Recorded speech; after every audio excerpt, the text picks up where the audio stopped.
한참 주가를 날리고 있는 MC 겸 개그맨 정형돈이라는 분이 갑자기 이제 나는 모든 방송을 다 중단하겠다. 그 이유가 뭐냐 하니까 이제 이 불안장애라는 병 때문이라는 겁니다.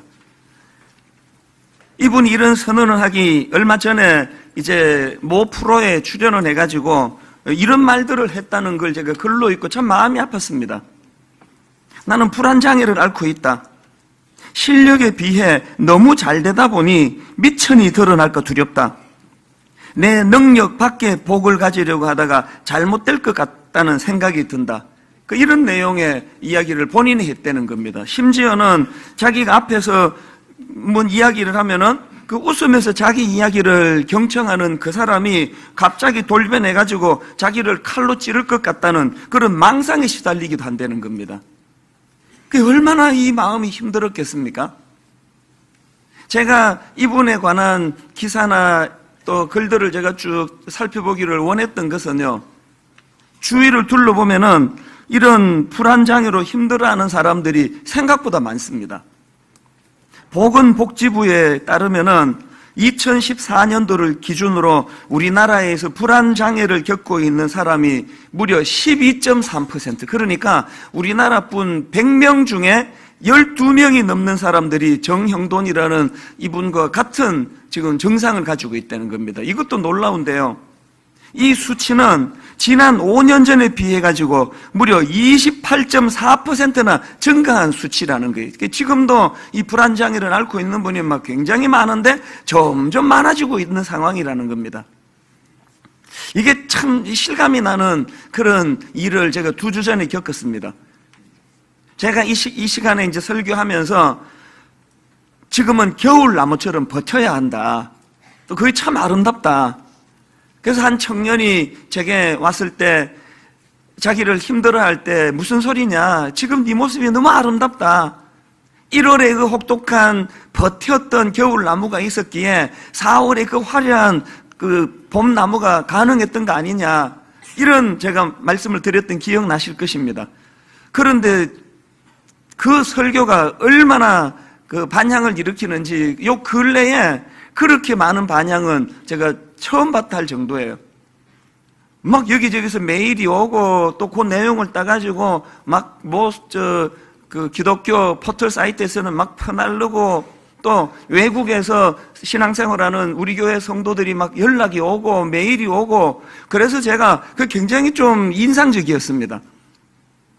그래서 제가 이제 아침을 먹으면서 우리 집사람한테 그 이야기를 쭉 하면서 아마 요즘 성도들이 이런 종류의 설교를 좋아하시는 것 같다.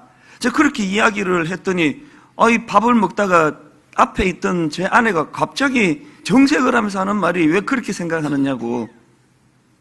요즘 성도들이 그런 류의 설교를 좋아해서 그런 게 아니고 요즘 성도들이 그런 설교를 통해서 위로를 받지 안 되면 안 될 만큼의 힘든 분들이 많다는 생각을 왜 못하느냐, 그런 이야기를 하길래 밥 먹다가 갑자기 막 정색을 하고 그런 이야기를 해가지고 제가 좀 당황했지만 그 자리에서 제가 그걸 동의를 했습니다. 듣고 보니까 당신 말이 맞다. 그만큼 지금 위로가 필요하고 또 새 힘을 공급받아야 될 사람들이 많은 그런 상황인 것 같구나. 그래서 제가 그 다음날 우리 전체 교역자 회의할 때 그 이야기를 들려줬습니다. 그리고 내 아내 생각이 맞는 것 같다.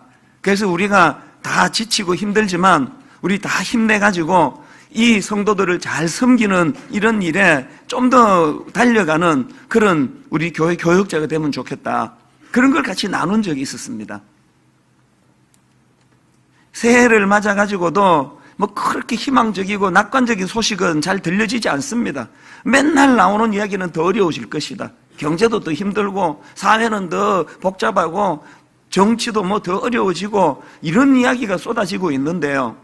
그럼 이런 상황에서 예수 믿는 우리가 어떻게 이런 그 두려움을 극복하고 또 이겨낼 수 있는가? 오늘 이런 부분들을 좀 본문에서 좀 살펴보려고 하는데요. 자, 24절을 한번 보시겠습니까? 배가 이미 육지에서 수울이나 떠나서 바람이 거스름으로 물결로 말미암아 고난을 당하더라. 제자들이 지금 어떤 상황인지 아시겠죠? 풍랑을 만나가지고 고생하고 있는 상황입니다. 근데 제가 이 본문을 깊이 들여다보니까 지금 제자들이 겪고 있는 고통이 삼중적인 고통이에요. 그들이 겪고 있는 지금 첫 번째 고통이 뭐냐? 이 풍랑을 만났는데 그 풍랑이 어떤 풍랑이냐? 그치지 않는 풍랑이에요. 25절에 보니까 이 풍랑이 밤 4경까지 계속됐다 그러는데요. 밤 4경은 요즘으로 치면 새벽 3시에서 새벽 6시 사이예요. 같은 내용을 다루고 있는 요한복음 6장 16절에 보니까 제자들이 언제 배를 타기 시작했냐 하니까요. 저물매 제자들이 바다에 내려가서 저물매. 그러니까 지금 추측하건대 굉장히 긴 시간 동안 제자들이 지금 풍랑과 싸우고 있는 겁니다. 사람이 요한 고비만 넘기고 나면은 희망이 있다. 이래야 그 싸울 맛이 나는데 여러분, 이 겨울나무가 지금 이제 1월이니까 이제 한 2달만 버티면은 이제 드디어 눈이 그치고 땅이 녹고 그러면서 이제 봄이 올 것이다. 이래야 버틸 수 있는데 3월이 돼도 4월이 돼도 5월이 돼도 6월, 7월 달에도 막 눈 내리고 얼어붙고 하면은 그걸 버틸 나무가 어디 있겠냐고요. 지금 이 시대를 겪어가는 사람들의 형편하고 본문의 그 제자들의 상황의 공통점이 뭐냐 하니까 도대체 이 풍랑이 언제 끝날지 이게 앞에 안 보이는 상황이에요. 이게 제자들을 고통으로 몰고 갔다고 생각하는데요. 그것도 힘든데요. 제자들이 겪어야 하는 이중적인 고통이 뭐냐? 예수님의 부재예요. 오늘 본문 23절 한번 보십시오. 무리를 보내신 후에 기도하러 따로 산에 올라가시니라 저물매 거기 혼자 계시더니 어떤 상황인지 아시겠죠? 예수님은 기도하시고 묵상하시려고 혼자 산으로 가셨고 지금 예수님 없는 제자들끼리 배를 타고 가다가 이런 일을 만난 거예요. 아기를 낳아보면은 이제 다 아시지만요. 이 세상에 인간이 태어나가지고 제일 먼저 경험하는 고통이 격리불안 아닙니까? 이 아기는요, 옆에 엄마가 없으면은 바로 그때부터 불안한 거예요. 그래서 막 엄마가 나타날 때까지 우는 거 아닙니까? 창조주 되신 하나님 앞에 나이가 이제 저처럼 50대가 됐다고 격리불안이 없으십니까? 내가 지금 어떤 상황으로 사느냐보다 더 두려운 것은 하나님이 안 계신다. 내게 하나님이 떠나셨다. 이거 아닙니까? 제자들에게 지금 이 예수님의 이 부재는 엄청난 두려움이었을 거예요. 그런가 하면 여기다 하나 더 붙여서 제자들의 삼중적인 고통이 있는데요. 그 영적인 혼란입니다. 이게 무슨 말씀인가 하면은, 자, 여러분, 지금 풍랑을 만나가지고 제자들이 죽을 고생을 하고 있는데요. 그 원인을 제공한 원인자가 누구십니까? 예수님이세요. 22절을 자세히 보십시오. 예수께서 즉시 제자들을 재촉하사 자기가 무리를 보내는 동안에 배를 타고 앞서 건너편으로 가게 하시고 배 타게 하신 분이 지금 예수님이에요. 제자들이 지금 풍랑과 싸우는 것도 힘들어 죽겠는데 그 마음의 갈등이 뭐였겠습니까? 순종하면 복 주신다더니 내가 지금 예수님 말씀에 순종해가지고 지금 이렇게 된 거 아니냐고요.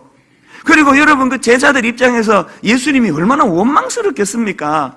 그 시골떼기 촌놈 출신들 제자들이 평생에 그렇게 주목받고 막 오병이어의 기적이 일어나가지고 막 사람들이 열광하고 북적거리고 막 환호하고 하는 그 현장에 평생에 이런 거 처음 아니었을까요?